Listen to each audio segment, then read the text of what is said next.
Hello. Recording in progress.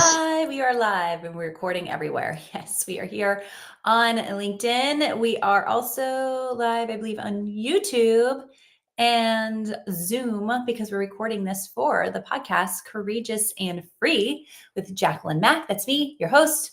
And if you're joining me live, excellent. Comment, share, takeaways, things that you actually are going to put into play.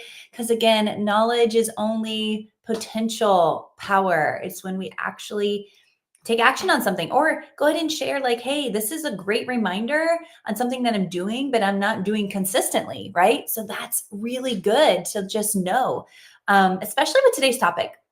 I know a lot of people will skip over this because I'm just redefining what success could be for many of us and what it was for me and my journey as an entrepreneur over the past 20 years. I've been dabbling in this space and actually going all in the past decade. So, why fulfillment is the real ROI and how it impacts the bottom line. Fulfillment is the real ROI. And when we talk about ROI today, I mean return on investment, but I also mean return on intention. Are you being intentional with where you're investing your time, your money, your resources, your energy? Are you allocating? Are you your focus? Like, where is your focus? And how is it impacting the bottom line? Not just in your business, but with how you're living versus just existing, with how you're showing up in your personal life, as well as your what? Professional life, right? Because success is fulfillment in my world. Like, if I were to define success, it's if there's not fulfillment, there is no success. Like, and at the end of the day, this is where I talk about failing forward a lot. Like, I could launch something, I could help a client launch something, we could hire people, build out systems and structures that have been proven. And maybe the first round doesn't go as planned or as intended. When I talk about ROI, return on intention, we intended it to be this. But when we got the result, it was far from it, or maybe it was better than expected, right? It could be at either end of the spectrum.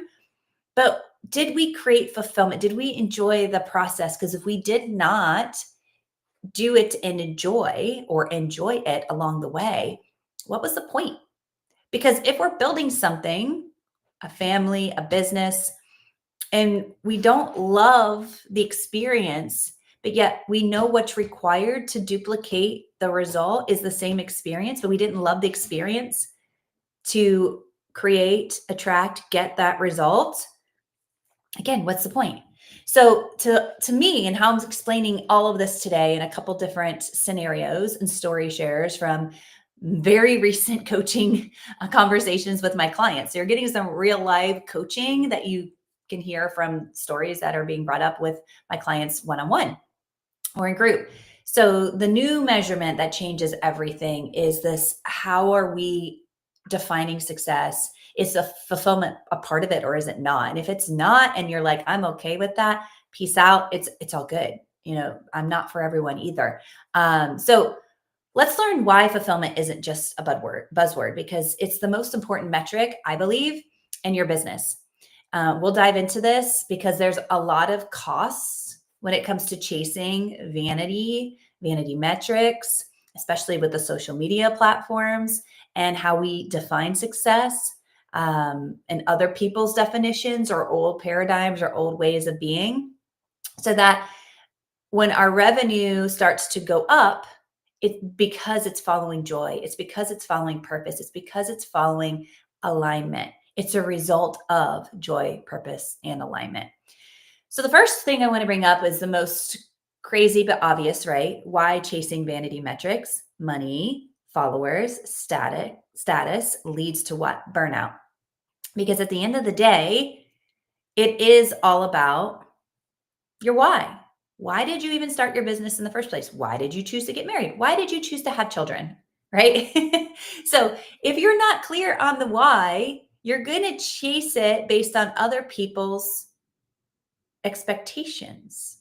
Well, in order for someone to be rich, we expect them to have millions of dollars. I remember when I was little, if we expected someone to be rich, they just had hundreds of thousands of dollars. Like, that metric has changed, right? That perception has changed. That expectation has changed. Now we have social medias, and we've had social medias for a while, different platforms. We would look at people and we'd say, oh, they must be doing really well. They must be successful because they have hundreds of thousands of followers. They have hundreds and thousands of likes. They have this many views, right? So if we're chasing those ways, you will burn out. Because guess what? Every month is a new month. Meaning, no matter what we create and how we create it, if it doesn't hit the old metrics that gave us the feeling of success and fulfillment that were all based on vanity metrics, and we don't hit that the next month, and it also doesn't reflect in our revenue, we're not going to feel good about that. And then we're going to think we have to hustle more or grind more or put out more content in order to what? To hit multiple 6, multiple 7 figures. And I had a client who was hitting these 7 figures in revenue, but was feeling behind because she kept comparing herself to her peers, right? Why? She wasn't measuring what mattered. She was addicted to the external validation, the likes, the testimonials, the next level income milestones, yet totally disconnected from her business meaning and how it actually felt working in her business, until she came across me and she's like, I don't want to do this anymore. I just want to hire this part out and this part out and this part out. I'm like, great. Do you have processes? Do you have structures? Do you have strategy? Do you have things that are proven to show your consistency? And I was like, how's your consistency been? And it wasn't. It was highs, lows, lows. It was all over the place. There was no predictability, and it threw her nervous system into dysregulation, right? Our body likes what's predictable because it feels safe. And what's safe and familiar is predictable, right? So all over the place, right? Wasn't measuring what mattered. Addicted to external validation, likes, testimonials, that next income milestone, and yet completely disconnected from how and why she even started her business in the first place. So her calendar was packed, but her cup was empty. Calendar packed, fulfillment empty. Chasing the money, chasing the dream. She was building this for what? Ultimately, it was time freedom. It was money freedom too, and also to give back and to charities. And she wasn't able, based on her limiting beliefs, that she was able to do any of this, even though she was making amazing money. Well, she was giving back, but not at the levels as she thought she could when she first started the business, or that she actually wanted to and desired to, because she was chasing the money without the meaning.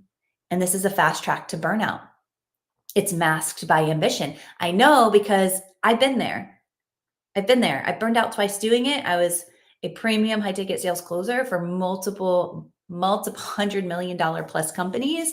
Loved it, made great money. Back in the day when you could make over 25, 27, 29K cash commission per month, that was great. I have closing clients right now doing over 30,000 cash commission in a month, impacting lives. And that revenue that they're bringing in to the business is huge, because that's just a fraction. That's like 10% or less, and a couple bonuses, right? Because they're hitting milestones. And that's just a reflection of the amount of lives they're changing because of what they're helping people say yes to, right?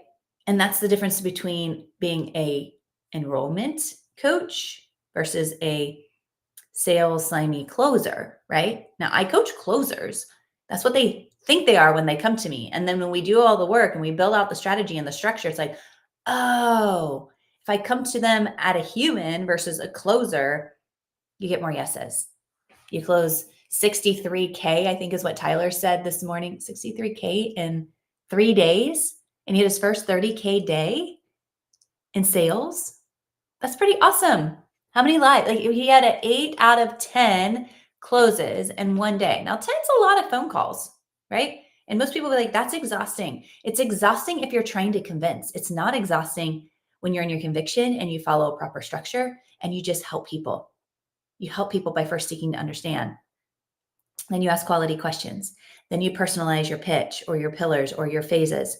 You tie down objections all along the way, and then you just take an order. It really does get that simple. 80% close rate 1 day. I love it. I love it. And that's somebody who has been in sales technical sales, premium sales for less than a year because he started out with the proper training first, right? So when you're addicted to the appearance of success, like my client was, right? Chasing money without meaning, her calendar was packed, her cup was empty. So when you're chasing that addiction for the appearance of success, you use the ability to even experience it. The next level of fulfillment that is there, we're usually just rushing right by, right? We're hustling right by it, right onto the next shiny thing. And burnout doesn't always come from hard work. It also stems from working on the things, I'm going to say the wrong things, the things that are out of alignment for the wrong reasons, right? And we get disconnected from our why. This is why when I do vision activations for my clients, and by the way, anybody can book in a vision activation call at any time my calendar allows, obviously. But when we do this and we learn to live from our vision, decide from our vision, it's really hard to do things out of alignment for the wrong reasons. Hence why my long-term one-on-one clients go through a vision activation before we do any work together. That vision becomes the why that's anchored as the GPS. And yes, the GPS is the emotional guidance system, the intuitive and the logical working together, but it also helps direct us in a way that where we're intentionally setting goals, defining and refining the purpose and systems, GPS, goals, purpose, systems, with intention. When we have a why, we have a vision that's very clear, and it shifts and grows and expands along the way because we're going to hit some of those milestones in your vision. And then your body intuitively and innately is going to be like, what's next? What's next? Oh, we can do this. What else can we do? Right? Okay, I'm going to get off that one because I could talk about that one obviously for days. Number 2, how to define your unique version of your success. This is going into like, if you're not clear on that, you're not going to be able to create that momentum. And when you are clear on that, you will create momentum. And it's going to be fueled from fulfillment first. You're going to be doing the things because you get to, not because you have to. There's a big difference there. How many of you wake up and you feel like, oh my God, I have to do this today. Oh my gosh, I have to do this today. Oh my gosh, I gotta do. No, I get to wake up. I get to take my walk. I get to help my children pack a lunch if they want to. I get to show up and lead a podcast and lead a workshop. I get to do these things. I dreamed of the days that I was able to experience what I'm experiencing now. Now, does this mean we have a bad day? Or does this mean there's days we don't really want to? Sure. But when we're anchored in our why and our vision, and we define this as the unique version of success for us, anchored in that fulfillment, why wouldn't we? And why can't we pivot out of that blah or blah, blah, blah, right? And actually, I have a whole new episode module inside the Rise Up self-study course. I'm also putting it into sales codes because it's that powerful. It's the leadership flow formula that helps just with this. When you're having a bad day, when you're having you don't have to self-sabotage anymore, which is really, really cool. It really snaps you out of it. And it gives you the real understanding on why you're feeling what you're feeling and why the results are being the way that they are and why those results are going back in this, you're playing this circuit or this loop. And you're like, how do I break this cycle? The leadership flow formula will do that for you. So success isn't a number. It's a feeling. It's a feeling. And if you have learned anything from what I've shared ever, you feel it first and then you do the thing. What does it feel like to be successful? You can feel it now.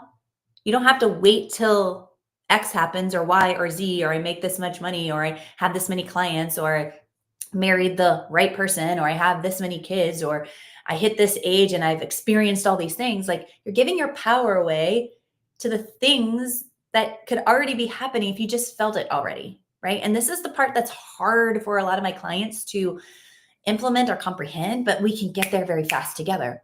For me, success started out feeling like space, right? Because I had the money, but I didn't have the time. So I was like, okay, I'm all about the time freedom right now. The space to think, the space to choose, the space to create, the space to connect, the space to just do whatever I wanted to do. And that's what I do on my Freedom Fridays. My Freedom Fridays or my Flex Fridays, I don't put much on there until I wake up that morning. Unless there's something or someone that I have not seen or talked to or connected with in a long, long time, and the only available spot is a specific Friday, I'll put it on the calendar, right? Because they're important to me. That's the priority, right? Thing. So the more I redefine my success around freedom, and what did freedom mean to me? Ultimately, fulfillment and creating and experiencing more fulfillment in the simplest things. Isn't it crazy when you think about billionaires and millionaires, how a lot of times they just want to hop in a helicopter, go off to a mountain somewhere, be with nature and not be bugged by people and disconnect from technology and just ski or hike or swim or kayak or horseback ride or just the simple pleasures in life that any of us could go do at any time. But because they're a celebrity or they're ultra rich or whatever you want to put them in a category of, they're also humans that just want to feel fulfillment, just want to feel grounded and be able to enjoy some of the simple things in life, right? So when I finally redefined my success around freedom and fulfillment, the faster I grew, the easier it was to close clients, to enroll clients, to work with people who had similar ideas and wasn't there yet.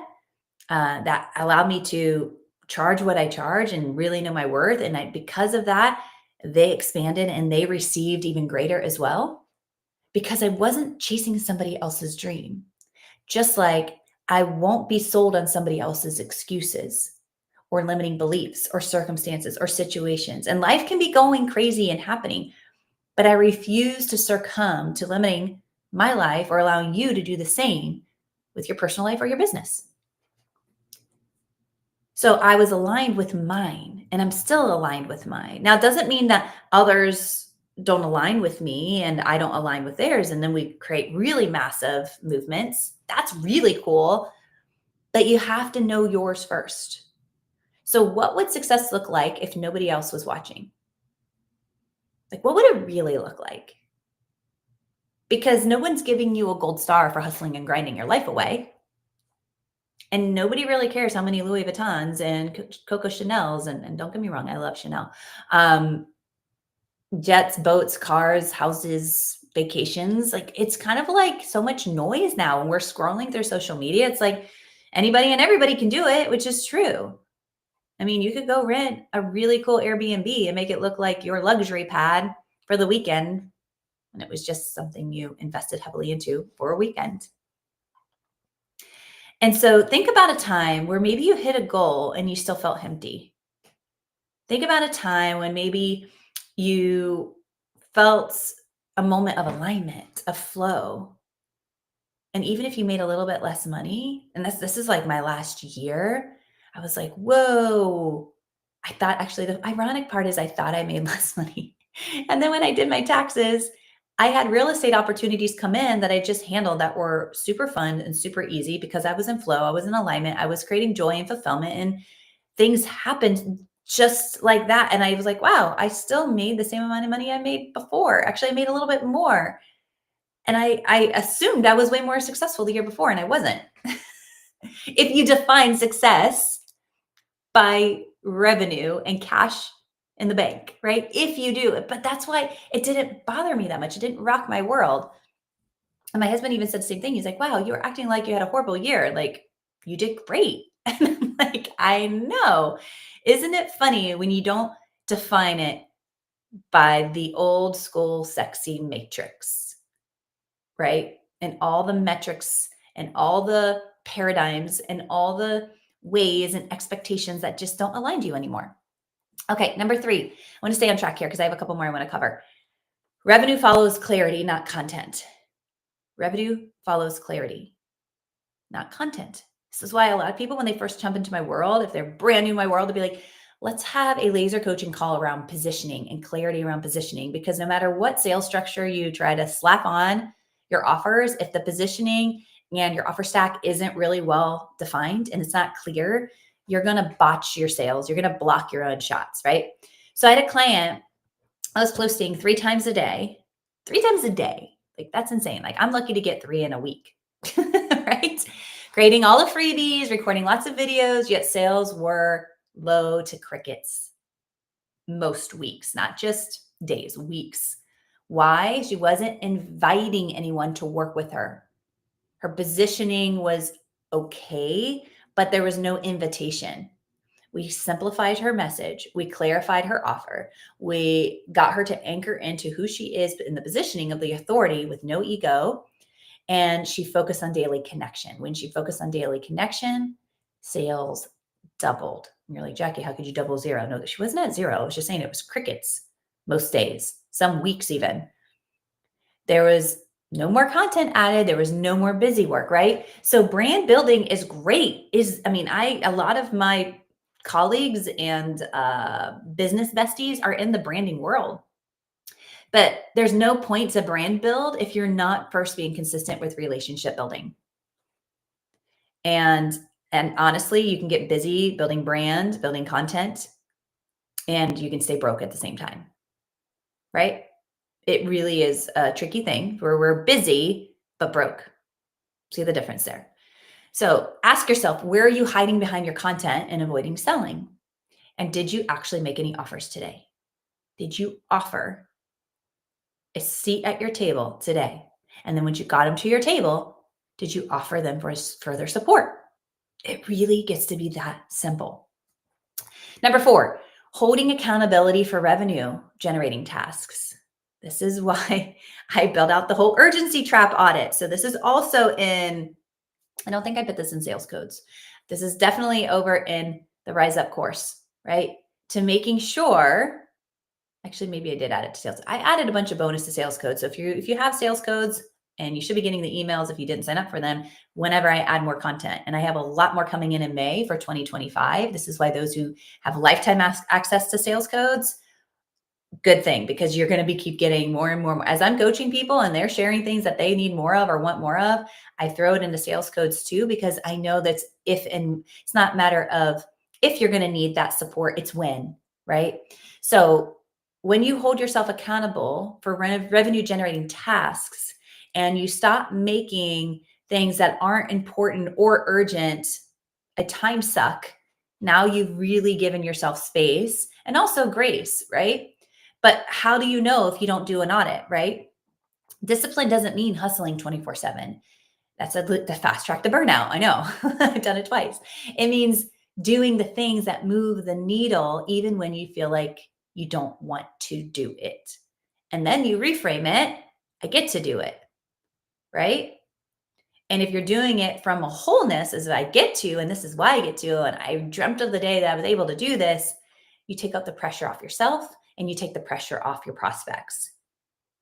So for my clients, fulfillment isn't just a reward as part of success, it's the prerequisite. Be happy first and go do the thing. Be fulfilled first and go do the thing. Feel the excitement of someone saying yes before they did. Expect it, but detach from what's out of your control. It's tricky because a lot of things are out of our control, way more than what we think, right? And I know this because I'm also a recovering control freak. Yes, that's me. Recovering people pleaser, recovering perfectionist, recovering control-holic, if you want to call it that. And so when you fuel your business from a place of what? Overflow, everything works better. When you show up and you know that the feeling of fulfillment is the prerequisite, and you know how to anchor into that very quickly before your calls, before you step into your office, before you pick up the kids, whatever that feeling of fulfillment is for that segment of your life. Because we have all these moments or segments, and how are we showing up for each segment? Who are we as the person showing up as? And this will all affect your what? Bottom line.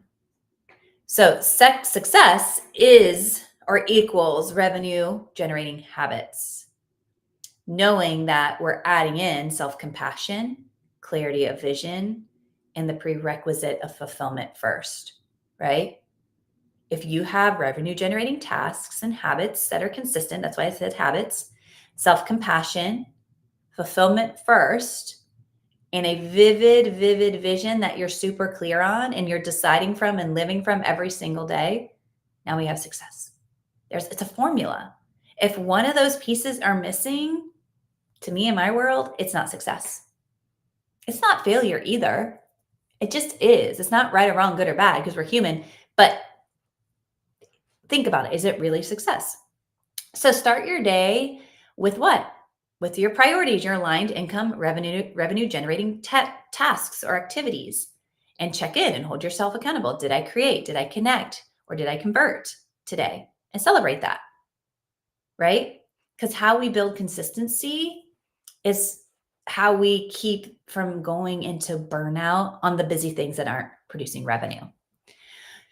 So, with all of that said, I hope that gave you some examples, that gave you some ideas, that gave you some real life stories of my clients and myself of how when we really redefine success and we take ownership of our life of living versus just existing, and how and what fulfillment means to us, and the real ROI, the return on intention of where we're investing our time, our money, our resources, our focus, and how it impacts our bottom line. Now you have the new tool to measure that.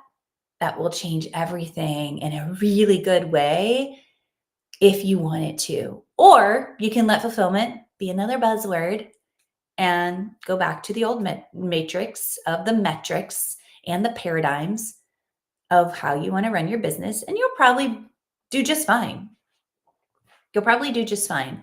But how will you ultimately feel? And eventually, will you create dis-ease somewhere in your mental, emotional health and your physical health? And maybe you're not even passionate about the thing that you built. That's dis-ease. When you're not excited about something, there's no ease, there's no flow to it. It's not fun anymore, which is like, if we're not having fun, why are we even doing the thing, right? Why? Why are you even doing the thing? So revenue follows joy. Revenue follows purpose. Revenue follows alignment. And if you're doing it any other way, and it's not one of those things or close to it or in those categories, you might get it. I've seen some of my clients before they get to me like, wow, then how did I even do it this far? Well, you were hustling and grinding. It works. It's not sustainable. All strategies out there work, but if they're not aligned to you, you'll eventually start to feel the resistance that will lead to burnout. And then you'll be like, well, it just didn't work for me. Or we just didn't, it's not that it just didn't work for you. We just didn't figure out how it could work for you. This is why, again, when I talk about the structure of a sales call or structure of a conversation that leads to a close or a sale, it's a structure. It's not like the only script out there that works, because my script isn't going to work for you and your script isn't going to work for me, or very different individuals are going to be speaking to different people. That's why every sales call is radically the same, but drastically different. But why are you exhausted after every call? Because I don't love sales, because you're doing it out of alignment, right? So I hope this helps you, leaves you well. If you want to reach out on any of this, if you want access to the free module and sales codes, if you're like, I want to understand the urgency trap, I'd love to understand the leadership flow formula. I'd love to just have a laser coaching call, a vision activation. I do still have a couple of the mini sprints available. They're at 50% off still. And I'm probably going to carry that into May, because May is my birthday month. And I'm not even sure what the topic will be for May. I'm leaning back into the momentum, because people really love that March and April when I was carrying in the momentum talk. But we'll see. I'm going to be working on that on Friday, which is tomorrow. But with all of that, I'll leave you with so much love, and bye for now.